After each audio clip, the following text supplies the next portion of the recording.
Media మిత్రులకి, రాష్ట్ర ప్రజలందరికీ, ప్రపంచంలో ఎక్కడ ఉన్న తెలుగువారందరికీ కూడా విశ్వవసునామ సంవత్సర తెలుగు సంవత్సరాది శుభాకాంక్షలు. ఈరోజు ఉగాది పండగ.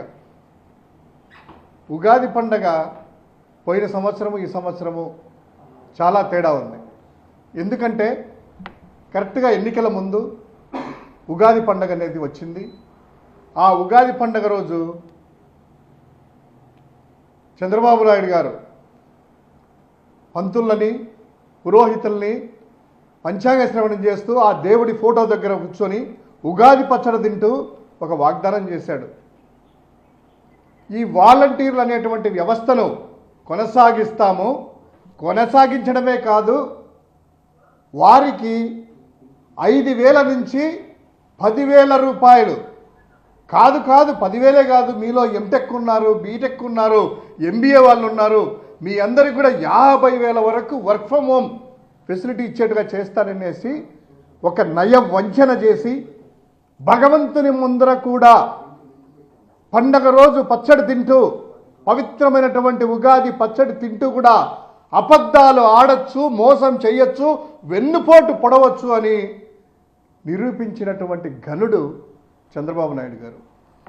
ఆయనేనా కరెక్ట్గా ఎప్పుడు జరిగిందంటే 2024 ఏప్రిల్ 9వ తారీఖున తర్వాత ఆ ఉగాది రోజు, దాని తర్వాత 2024 జూన్ 1వ తారీఖున పవన్ కళ్యాణ్ గారు ఆయన మాట్లాడుతూ ఏమంటారు, వాలంటీర్లను నేను ఒకటే చెప్తున్నాను, వాలంటీర్లో 1,00,000 మంది మహిళలు ఉన్నారని వైసీపీ మంత్రులు అంటున్నారు, మాట్లాడుతున్నారు. అమ్మా, వారికి వాలంటీర్లకు ఆయన చేసేటువంటి వాగ్దానం చేసినటువంటిది, అమ్మా నేను ఓ అన్నగా చెప్తున్నా, మీకు 5,000 వస్తుంటే ఇంకొక 5,000 పెంచి ఇచ్చే మనసున్న వ్యక్తిని నేను. మనసున్న వ్యక్తి అంట ఆయన. నేను ఎప్పుడు కూడా పొట్ట కొట్టను అని నమ్మించేటువంటి మాటలు, గొంతు కోసేటువంటి మాటలు. అంతేకాకుండా తర్వాత మేనిఫెస్టోలో కూడా పెట్టారు. మేనిఫెస్టోలో ఉద్యోగస్తులు పెన్షనర్లు అనేటువంటి ఆ యొక్క హెడ్డింగ్తో కింద వాలంటీర్ల గౌరవ వేతనం 5,000 నుంచి 10,000 వరకు పెంచుతాము అన్నారు. ఒక్కసారి ప్రజలందరికీ కూడా ఆయన ఏం మాట్లాడారో మనం మాట్లాడేదానికంటే ఒక వీడియో ఆయన మాట్లాడిందే ఒక్కసారి మనము చూద్దాం. ఎందుకంటే వాలంటీర్లకి పాపము ఈరోజు 2.66 లక్షల మంది, అంటే 2,66,000 మంది మన వాలంటీర్లు ఉంటే వారి కుటుంబాలు ఒక్కొక్కరికి నలగరేసుకున్నా కూడాను దాదాపు 10,64,000 మంది నోట్లో ఈరోజు ఉగాది పచ్చడి తినకుండా వారి నోట్లో మట్టి కొట్టినటువంటి వ్యక్తులు ఈ చంద్రబాబు నాయుడు గారు, ఈ పవన్ కళ్యాణ్, ఈ యొక్క కూటమి. అదే మరి ఎన్డీఏ మేమందరం 3 పార్టీల కూటమి మీకు హామీ ఇస్తున్నాం.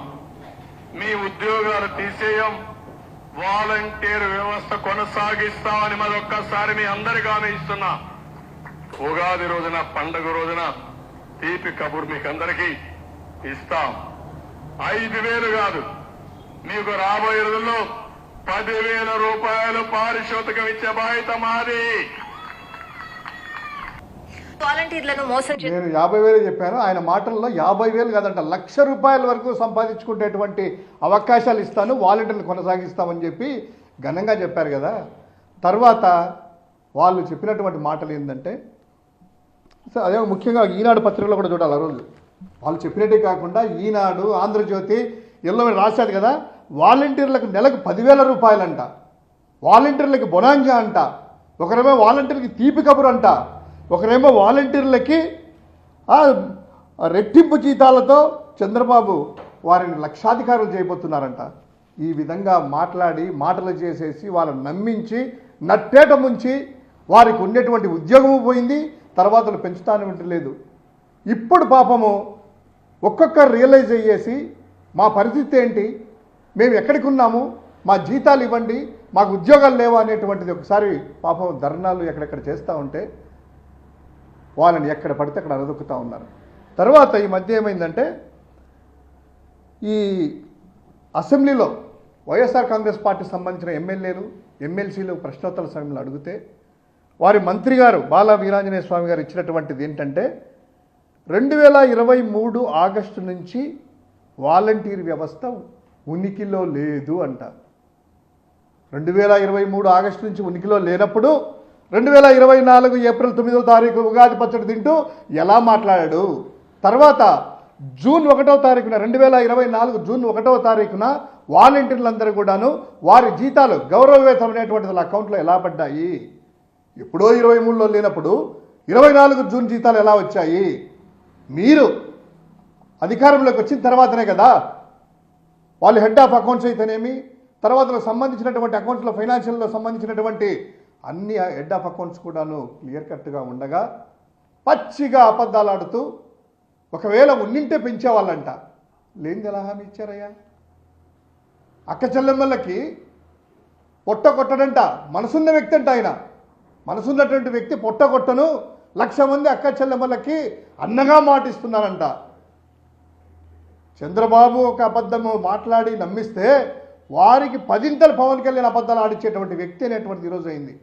ఈరోజు ఒకటి ఆ ఉగాది సంబంధించినటువంటి పాపం ఈ 10,66,000 మంది వాలంటీర్ కుటుంబ సభ్యులు ఉన్నారు కదా, అంటే 2,66,000 మంది వారి యొక్క సంబంధించినటువంటి వాలంటీర్లు, అందులో అక్క చెల్లెమ్మలు, బీసీలు, ఎస్సీలు, ఎస్టీలు, దాదాపు అన్ని కులాలు అన్ని మతాల వారు అందరూ ఉన్నారు కదా, వాళ్ళందరూ కూడాను ఆశామాసిగా కూర్చొని జీతాలు తీసుకోలేదు.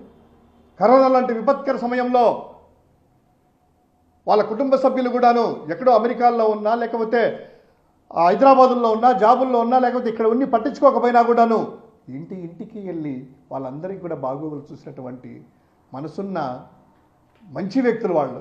అదేవిధంగా దాదాపు 4,57 అంటే 4.57 lakhs కోట్స్ వీళ్ళందరూ కూడాను, అంటే డీబీటీ ద్వారా 2,79,00,000, అదేవిధంగా నాన్ డీబీటీ ద్వారా 1,24,00,000, మొత్తంగా 4,57,00,000 రూపాయలు వీళ్ళందరూ కూడాను ప్రతి ఒక్కరి ఇంటికి ఇచ్చినటువంటి వ్యక్తులు వీళ్ళు వాలంటీర్లు.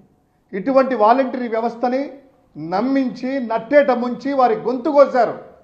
ఈరోజు ఉగాది పండుగ రోజు వాళ్ళందరికీ కూడాను ఏం సమాధానం చెప్తారు?